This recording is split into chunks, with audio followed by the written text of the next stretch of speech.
भगवती गीता। भगवती गीता देवी पुराण नामक उप पुराण के अंतर्गत समाहित है। उप पुराण होते हुए भी देवी के भक्तों में चिरकाल से देवी पुराण का बहुत प्रचार रहा है। संभवतः इसी कारण इसका एक नाम महाभागवत भी है। उल्लेखनीय है कि उक्त देवी पुराण प्रसिद्ध देवी भागवत महापुराण से सर्वथा भिन्न एक ग्रंथ है। देवी पुराण के अध्याय 15 से 19 तक कुल 5 अध्यायों में श्री भगवती गीता विस्तृत है। इसे पार्वती गीता भी कहा जाता है। पार्वती जी ने अपने पिता गिरिराज हिमालय के प्रति ब्रह्म विद्या का उपदेश किया है, जिसे जानने मात्र से प्राणी ब्रह्म स्वरूप को प्राप्त हो जाता है। जो मनुष्य इसका पाठ करता है उसके लिए मुक्ति सुलभ हो जाती है। अत्यंत सहज तथा सुबोध भाषा में निबद्ध ये गीता यहाँ सानुवाद प्रस्तुत है। पहला अध्याय आद्य शक्ति का पार्वती नाम से हिमालय के यहाँ प्राकट्य और दिव्य विज्ञान योग का उपदेश। नारद जी बोले, महादेव, परमेश्वरी सती जिस प्रकार अपने पूर्णावतार में पार्वती रूप से मेनका के गर्भ में आई, उस कथा को कृपा पूर्वक बताए। परमेश्वर, यद्यपि उन जगदम्बा के जन्म कर्मादि की कथा अनेक पुराणों में सुनी गई है तथा ज्ञात भी है, तथा भी उसे मैं आपसे अच्छी तरह सुनना चाहता हूँ, क्योंकि आप इस वृत्तांत को ठीक ठीक जानते हैं। महामते महादेव, इसलिए कृपा कर विस्तार पूर्वक ये कथा कहे। श्री महादेव जी बोले, मुनिश्रेष्ठ, गिरिराज और उनकी पत्नी मैना ने त्रिलोक्य माता सनातनी और ब्रह्म रूपा दुर्गा देवी की महान उग्र तपस्या करके उन्हें पुत्री रूपी में पाने की प्रार्थना की थी। भगवान शिव ने भी सती के विरह से दुखी होकर उन्हें प्राप्त करने का अनुरोध किया था। अतः ब्रह्म रूपा जगदम्बिका स्वयं मैना के गर्भ में आई। तदंतर देवी मैना ने शुभ दिन में कमल के समान मुख वाली, सुंदर प्रभा वाली और जगन माता भगवती को पुत्री रूप में जन्म दिया। मुनिवर, उस समय सर्वत्र पुष्प वृष्टि होने लगी। दसों दिशाओं में प्रकाश फैल गया और सुगंधित वायु बहने लगी। जब पर्वतराज ने सुना कि उनके यहाँ सुंदर कन्या ने जन्म लिया है, जो करोड़ों मध्याह्न कालीन सूर्य के समान तेजस्विनी, 3 नेत्रों वाली, दिव्य स्वरूपा, बड़ी बड़ी आंखों वाली, 8 भुजाओं से युक्त और मस्तक पर अर्धचंद्र को धारण किए, तो उन्होंने जान लिया कि सूक्ष्मा परा प्रकृति ने ही अपनी लीला से उनके यहाँ अवतार ग्रहण किया है। मुने, उन्होंने हर्षित होकर ब्राह्मणों को प्रचुर धन, वस्त्र और हजारों दुधाए गौएं प्रदान की। तत्पश्चात वे बंधु बांधवों सहित शीघ्र ही कन्या को देखने पहुंचे। गिरिराज को आया जानकर मैना ने उनसे कहा, राजन, अपनी कमल नयनी पुत्री को देखिए। ये हम दोनों की तपस्या का फल है और सभी प्राणियों के कल्याण हेतु प्रकट हुई है। तब गिरिराज ने भी कन्या को देखकर उसे जगदम्बिका के रूप में जाना। भूमि पर सिर झुकाकर प्रणाम करते हुए हाथ जोड़कर भक्ति पूर्वक गदगद वाणी से वे देवी से कहने लगे। हिमालय बोले, मात विशालाक्षी, इस विलक्षण विचित्र रूप में आप कौन हैं? पुत्री, मैं आपको नहीं जान पा रहा हूँ, मुझे यथावत अपना वृतांत बताइए। श्री देवी बोली, परमेश्वर शिवजी आश्रित मुझे पराशक्ति समझो। मैं सारी सृष्टि का संचालन करती हूँ तथा शाश्वत ज्ञान और ऐश्वर्य की मूर्ति हूँ। मैं ही ब्रह्मा, विष्णु और महेश आदि की जन्मदात्री हूँ और सृष्टि स्थित विनाश का विधान करने वाली मुक्तिदायिनी जगदम्बिका हूँ। मैं सबकी अंतरात्मा में रूप में स्थित हूँ और संसार समुद्र में उद्धार करने वाली हूँ। मुझे नित्यानंदमयी ब्रह्म रूपा नित्या महेश्वरी समझो। तात, तुम दोनों की तपस्या से संतुष्ट होकर मैंने अपनी लीला से तुम्हारी पुत्री बनकर तुम्हारे घर में जन्म लिया है। तुम बहुत भाग्यशाली हो। हिमालय बोले, माता, आपने नित्या होकर भी कृपा पूर्वक मेरे घर में पुत्री रूप में जन्म लिया है। ये मेरे अनेक जन्मों के किए पुण्य का ही फल है तथा इसे मैं अपना सौभाग्य मानता हूँ। मैंने आपका ये रूप देख लिया। अब आप परात्पर भगवती का दिव्य शिव प्रिया रूप मुझे कृपा पूर्वक शीघ्र ही दिखाए। विश्वेश्वरी, आपको नमस्कार है। श्रीदेवी बोली, पिताजी, मैं आपको दिव्य चक्षु प्रदान करती हूँ, जिनसे मेरे ऐश्वर्यशाली रूप के दर्शन आप अपने हृदय का संशय मिटा लीजिए और मुझे ही सर्वदेवमयी समझिए। श्री महादेव जी बोले, ऐसा कहकर गिरिराज हिमवान को दिव्य दृष्टि प्रदान कर जगदम्बा ने अपने अलौकिक माहेश्वर स्वरूप के दर्शन कराए। उनका ये ज्योतिर्मय रूप करोड़ों चंद्रमाओं की प्रभा से युक्त था। उनके मस्तक पर अर्धचंद्र की सुंदर लेखा विराजमान थी। उनके हाथ में श्रेष्ठ त्रिशूल और मस्तक पर जटाएं सुशोभित हो रही थी। हजारों कालाग्नि की आभा से समान उनका रूप भयानक और उग्र था। उनके 5 मुख और 3 नेत्र थे तथा उन्होंने सर्प का यज्ञोपवीत धारण कर रखा था। इस प्रकार व्याघ्र चर्म को धारण किए हुए तथा श्रेष्ठ सर्पों के आभूषणों से सुशोभित उनके उस रूप को देखकर हिमवान बड़े चकित हुए। तब उनकी मां मैना ने कहा कि मुझे अपना दूसरा रूप दिखाइए। तब जगदम्बा ने अपने उस माहेश्वर स्वरूप को तिरोहित करके तत्क्षण ही दूसरा रूप प्रकट किया। मुनिश्रेष्ठ, उन सनातनी विश्वरूपा जगदम्बा को आभा शरतकाल के चंद्रमा के समान थी और सुंदर मुकुट से उनका मस्तक प्रकाशमान था। वे हाथों में शंख, चक्र, गदा एवं पद्म धारण किए हुए थी। उनके 3 सुंदर नेत्र थे। उन्होंने दिव्य वस्त्र, माला और गंधानुलेप धारण कर रखा था। वे योगींद्र वृंद से वंदनीय थी। उनके चरण कमल अति सुंदर थे तथा अपने हाथ, पैर, आंख, मुख, सिर आदि दिव्य विग्रह से भी सभी दिशाओं को व्याप्त किए हुए थी। इस प्रकार के परम अद्भुत उस रूप को देखकर हिमवान ने अपनी कन्या को पुनः प्रणाम किया और विस्मयपूर्ण विकसित नेत्रों से उन्हें देखते हुए वे बोले।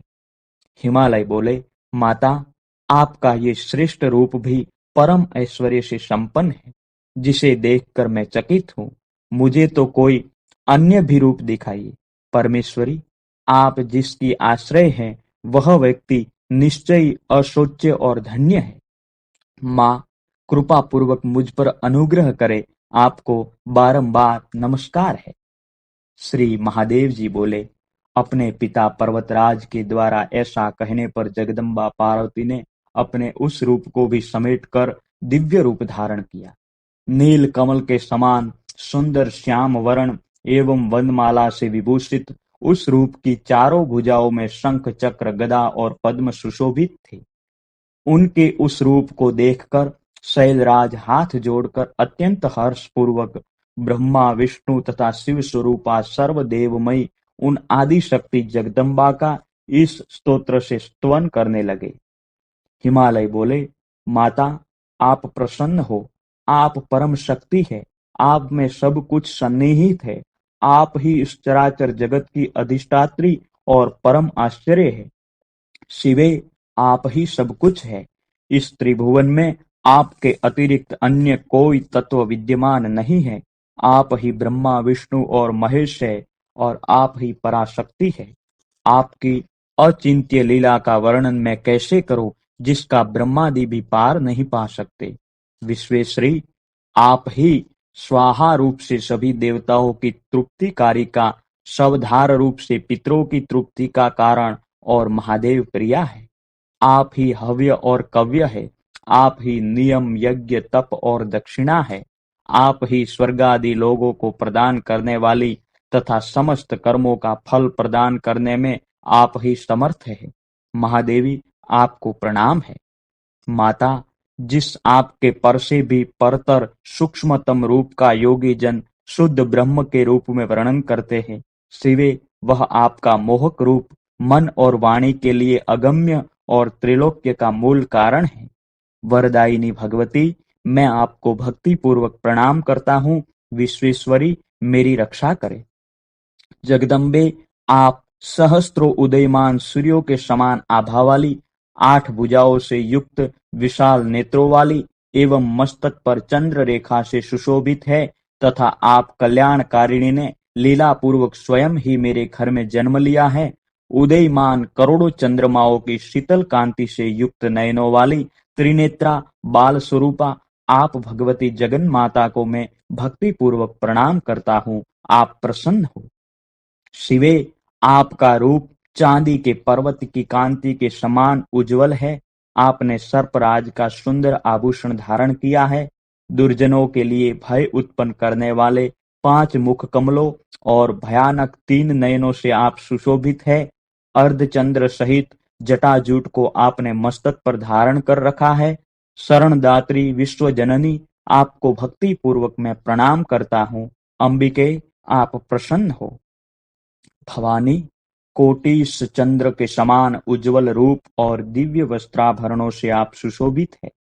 आपका जगन मोहन रूप 4 दिव्य भुजाओं से युक्त है। ब्रह्मा आदि समस्त देवगण आपकी स्तुति करते हैं। माता, आपके चरण कमलों में मैं भक्ति पूर्वक प्रणाम करता हूँ। आप प्रसन्न हो। दुर्गे, जलधर की आभा युक्त नवीन और खिले हुए कमल के समान उज्ज्वल नेत्र वाला आपका रूप अपनी कांति से विश्व को विमोहित करने वाला है। आपके मुख पर मुस्कान सुशोभित है। आपके गले में वनमाला और अंगों पर रत्न जटित अंगद आदि आभूषण सुशोभित रहते हैं। जगत का उद्धार करने वाली देवी, मैं आपको भक्ति पूर्वक प्रणाम करता हूँ। अंबिके, कृपा करके आप प्रसन्न हो। जगदम्बे, आपके विश्वात्मक रूप और गुण को सर्वात्मना वर्णन करने में तीनों लोकों में देवता अथवा मनुष्य कोई भी सक्षम नहीं है। फिर मैं अल्पमति उसका कैसे वर्णन करूं? आप अपने स्वाभाविक गुणों से मुझ पर दया करते हुए अपनी परम माया से मुझे मोहित न करे। विश्वेश्वरी, आपको नमस्कार है। आज मेरा जन्म और तप सफल हुआ। जो त्रिलोक जननी आप मेरी पुत्री के रूप में आई। माँ, मैं धन्य और कृतार्थ हुआ जो कि आपने नित्या प्रकृति होकर भी अपनी लीला से पुत्री भाव में मेरे घर में जन्म लिया। मैं मैना के भी भाग्य की क्या सराहना करूं, जिन्हें अपने सैकड़ों जन्मों के अर्जित पुण्य के प्रभाव से त्रिलोक जननी को भी जननी होने का सौभाग्य मिला। श्री महादेव जी बोले, मुनि, इस प्रकार गिरिराज हिमालय के द्वारा प्रार्थना करने पर पर्वतराज पुत्री सहसा पूर्व के समान सुंदर रूप में हो गई। मैना भी ये देखकर चकित हुई और अपनी पुत्री को ब्रह्म स्वरूपिणी जानकर गदगद वाणी से भक्ति पूर्वक ऐसा कहने लगी। मेनका बोली, माता जगदम्बिका, मैं न तो आपकी स्तुति ही जानती हूँ एवं न भक्ति ही, फिर भी आप अपने करुणामय स्वभाव के कारण मुझ पर कृपा करती रहे। आप ही इस संसार की सृष्टि करती है। आप ही सभी कर्मों का फल प्रदान करती है। आप ही सभी का आधार हैं और आप ही सभी को व्याप्त करके स्थित रहती है। श्री देवी जी बोली, माता, आपने और पिताजी ने उग्र तपस्या से मुझे परमेश्वरी को पुत्री रूप में पाने के लिए आराधना की थी। आप दोनों के उस तप का फल देने के लिए ही लीला पूर्वक मैंने नित्या प्रकृति होकर भी हिमालय के द्वारा आपके गर्भ में जन्म लिया है। श्री महादेव जी बोले, मुनि श्रेष्ठ, तब गिरिराज हिमालय ने उन देवी को बारंबार प्रणाम करके हाथ जोड़कर ब्रह्म विज्ञान अर्थात ब्रह्म विषयक अपरोक्षानुभूति संबंधी ज्ञान की जिज्ञासा की। हिमालय बोले, माँ, आप बड़े भाग्य से मेरी पुत्री के रूप में आई है। यह आपकी लीला ही है, क्योंकि आप ब्रह्मादि देवगण और योगियों के लिए भी अगम्य और दुर्लभ है। महेश्वरी, मैं आपके चरण कमलों की शरण में हूँ। माँ, क्योंकि आप काल की भी काल है, इसलिए आपको लोग महाकाली कहते हैं। आप मुझे कृपा पूर्वक उस उत्तम ब्रह्म विद्या की शिक्षा दे जिससे मैं इस प्रकार संसार सागर को सरलता पूर्वक पार कर जाऊं। श्री पार्वती जी बोली, पिताजी महामते सुनिए, मैं उस योग का सार बताती हूँ जिसके जानने मात्र से प्राणी ब्रह्म स्वरूप हो जाता है। सदगुरु से मेरे मंत्र को ग्रहण करके स्थिर चित हो साधक को शरीर, मन और वाणी से मेरा ही आश्रय ग्रहण करना चाहिए। मुमुक्षु को चाहिए कि वह मेरे में ही चित्त और प्राण को लगाए रखे, तत्परता पूर्वक मेरे नाम का जप करता रहे, मेरे गुण और लीला कथाओं के श्रवण में लगा रहे, वह मुझसे वार्तालाप करने वाला हो और मुझसे शाश्वत संबंध बनाए रखे तथा राजेंद्र, वह उत्तम सायण होकर अपना चित्त मेरी पूजा के प्रति अनुरक्त रखे। उसे श्रुति तथा स्मृति में बताए गए अपने वर्णाश्रम धर्म के अनुसार विधि विधान से मेरी पूजा और यज्ञ आदि संपन्न करने चाहिए। सभी यज्ञ, तप और दान से मेरी ही अर्चना करनी चाहिए। ज्ञान से मुक्ति होती है और भक्ति से ज्ञान होता है। धर्म से भक्ति का उदय होता है और यज्ञ यज्ञादि धर्म से ही रूप है। इसलिए मोक्षार्थी को धर्म रूपी यज्ञार्चन आदि के लिए मेरे इस रूप का आश्रय लेना चाहिए। पिताजी, सभी आकारों में एकमात्र ही विद्यमान हूँ और स्वर्ग के देवता मुझ सच्चिदानंद रूपा के अंश से ही उत्पन्न है। इसलिए वेदोक्त सभी कर्मों से भक्ति पूर्वक मेरा ही अर्चन करना चाहिए। बुद्धिमान व्यक्ति को अन्य कोई विचार नहीं करना चाहिए। इस प्रकार अनासक्त भाव से कर्मों को संपन्न करके विशुद्ध अंतःकरण वाले मोक्षार्थी साधक को आत्मज्ञान की प्राप्ति में निरंतर प्रयत्नशील होना चाहिए। पुत्र मित्रादि के संबंधों में अनासक्त होकर वेदांतादि शास्त्रों के अभ्यास में तदचित्त रहना चाहिए। ऐसे साधक को काम, क्रोधादि विकारों का तथा सभी प्रकार की हिंसा का पूर्ण रूप से त्याग करना चाहिए। ऐसा करने से उसे निस्संदेह पराविद्या का ज्ञान प्राप्त हो जाता है। महाराज, जब इस आत्मा की प्रत्यक्षानुभूति होती है, उसी क्षण मुक्ति हो जाती है। यह निश्चित सत्य बात आपके लिए मैं बता रही हूँ, किंतु पिताजी, मेरी भक्ति से विमुख प्राणियों के लिए ये प्रत्यक्षानुभूति अत्यंत दुर्लभ है। इसलिए मोक्ष साधकों को यत्न पूर्वक मेरी भक्ति में ही संलग्न रहना चाहिए। महाराज, आप भी मेरे बताए अनुसार करेंगे तो संसार के समस्त दुखों से कभी बाधित नहीं होंगे। इति श्रीदेवी पुराणे भगवती गीतायां श्री पार्वती हिमालय संवादे प्रथमोऽध्याय।